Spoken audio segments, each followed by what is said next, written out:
तो उस पर बात रख चुका हूँ कि पढ़ेंगे तो आगे बढ़ेंगे। डॉक्टर बाबा साहब अम्बेडकर ने कहा था, शिक्षित बनो, संगठित रहो, संघर्ष करो। तो हम लोग जागरूक करें लोगों को और वो अपने अधिकारों के प्रति जागरूक हों, तैयार हों अपने छिने हुए अधिकारों को लेने के लिए। उसके ज़रिए जो है उनका जो जीवन है वो आत्मसम्मान का हो, अधिकारों का हो।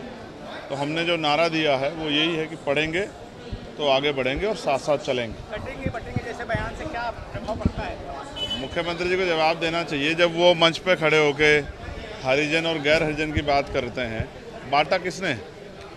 पहले ब्राह्मण, क्षत्रिय, वैश्य में, फिर जातियों के आधार में, जातियों में भी जातियाँ, गोत्र किसने बांटा है? आप जानते हैं कि ये सब जो है जिन लोगों ने व्यवस्था बनाई उन्होंने ही बांटा है। बटे हैं सच में। अब जब इस व्यवस्था कैसे तो भी कटते थे, तो भी मरते थे, तो भी बिना अधिकार के रहते, तब भी जुल्म सहते थे, अभी भी सह रहे हैं। तो मुख्यमंत्री शायद जो है उनको एक ही लालसा है कि उनकी राजनीतिक जो है चीज़ें आगे बढ़ती रहें, उनकी पार्टी आगे बढ़ती रहे। उनको ना समाज से, ना प्रदेश से, ना देश से कोई लेना देना नहीं है कि उनके बयान का क्या असर समाज पर हो। सर, एक जो विधानसभा में आपके प्रत्याशी ने पर्चा दाखिल किया था, लेकिन उनको स्क्रूटनी तक नहीं बुलाया गया, क्या साजिश इसके पीछे? देखिए, मैं ये समझता हूँ कि जिस तरह का टिकट डिस्ट्रीब्यूशन हुआ था, भाजपा के लोगों ने डर के षड्यंत्र करके हमारे प्रत्याशी का पर्चा कैंसिल कराया। हम इन चीज़ों से डरने वाले नहीं। जिन सीटों में हमारे प्रत्याशी लड़ रहे हैं बेहद दमदारी से लड़ रहे हैं। मेरा विश्वास है कि आज़ाद समाज पार्टी का प्रतिनिधित्व इस बार विधानसभा में जाएगा। एक जानकारी मैं आपको देना चाहता हूँ, हालांकि ये राजनीतिक नहीं है, मुझे नहीं पता आपके लिए इसके कोई मायने हैं या नहीं, लेकिन अभी मैं ट्रेन का सफ़र करके आ रहा हूँ वंदे भारत से। C3 जिस बोगी में मैं था, जैसे ही ट्रेन ने बुलंदशहर क्रॉस किया, किसी असामाजिक तत्व ने ट्रेन पर पत्थर फेंका, जिसमें मुझसे आगे 2-3 जो चेयर्स हैं उनके आगे वाले जो एक यात्री थे, उनका शीशा चकनाचूर हो गया, उनको चोट भी लग सकती थी।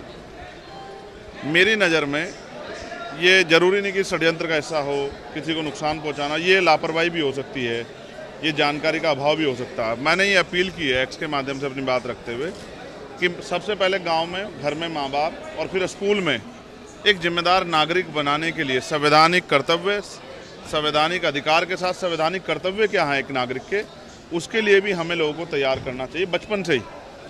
रेलवे की संपत्ति जनता की संपत्ति है, देश की संपत्ति। देश की संपत्ति की सुरक्षा करना एक जागरूक नागरिक का अधिकार है, कर्तव्य है। तो इसलिए मैं देश के जो संविधान में आस्था रखते हैं, जो मुझ में आस्था रखते हैं, जो इस आंदोलन में आस्था, उन सबसे अपील करता हूँ कि कभी भी ऐसे किसी कृत्य का हिस्सा ना बने जिसमें देश की संपत्ति को, सरकारी संपत्ति को नुकसान हो या किसी का भी नुकसान हो। ये अच्छा नहीं है। मैं रेल मंत्री जी से, केंद्रीय रेल मंत्री जी से और प्रशासन, पुलिस से ये मांग करता हूँ। करोड़ों रुपए का नुकसान भी रेलवे का हो रहा है, जनता का नुकसान है। तो कभी कभी गैर जिम्मेदारी में, लापरवाही में हम अपना ही नुकसान करते हैं। तो इन सब चीज़ों से दूर रहना चाहिए। इसका नुकसान होगा, कल उन पर कार्रवाइयाँ होंगी। ये नासमझी खतरनाक है। इसलिए मैं अपील करता हूँ सभी जागरूक नागरिकों से, उनके माता पिताओं से, बच्चों के और उनके परिवार के लोगों से कि ऐसी किसी भी घटना के लिए सबसे पहले स्वतः अपने बच्चों को घर पे जागरूक करें और फिर स्कूल में भी इसको बचपन से पढ़ाया जाना चाहिए कि क्या आपको करना है, क्या नहीं करना। सर, एक सवाल और, सीसामऊ विधानसभा आप आए थे, कुछ दिन पहले कानपुर आए थे, आपने कहा था इरफान का सपोर्ट किया जाएगा, आप क्या कहते हैं? देखिए, राजनीतिक रूप से मेरी कुछ मजबूरियाँ हैं, लेकिन अगर वो उनके परिवार के लोग चुनाव लड़ रहे हैं तो जनता को तय करना है कि जब किसी पर जुल्म हो तो उसकी मदद करनी है या उसको अकेला छोड़ना है, जनता को तय